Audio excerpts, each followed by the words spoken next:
ഗിഞ്ചേജ വ്ളോഗിലേക്ക് സ്വാഗതം. അപ്പോൾ ഇന്നത്തെ ഞങ്ങൾ വീഡിയോ എടുക്കുന്നത്, ഞങ്ങളിവിടെ ഒരു വാഴത്തോട്ടം ഉണ്ട്, ഒരു 6 വാഴയുണ്ട്. അതിനെ നിങ്ങൾക്ക് കാണിച്ചു തരാം. ഇവിടെ ചെറിയൊരു ആടും ഇങ്ങനത്തെ ഒന്നും കയറാതിരിക്കാനാണ്. ഇത് ഞങ്ങളിവിടെ വഴിയൊക്കെ തെളിച്ചു കാണും. ഇത് ഞങ്ങളുടെ തട്ടിക്കൂട്ട് വേലിയാണ്. ഇവിടുത്തെ ഷീറ്റ് ബാക്കി വരാതിരുന്നപ്പോഴാണ് ഞങ്ങൾ കമ്പി വിട്ടത്.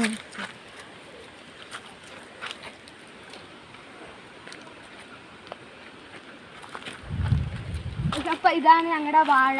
നട്ടിട്ട് 1-2 ആഴ്ചയായിട്ടേ ഉള്ളൂ. എല്ലാം കാണിച്ചു തരും. ഇത് ആദ്യത്തെ, ഇത് രണ്ടാമത്തെ. 6 ഇവിടെ ടോട്ടലായിട്ടുള്ളത്. ഇതിന് മാത്രമാണ് എന്തോ രോഗമാണ് ഇതിന്. അതിന് വളരാൻ സമയമെടുക്കും. അപ്പോൾ ശരി, ബൈ.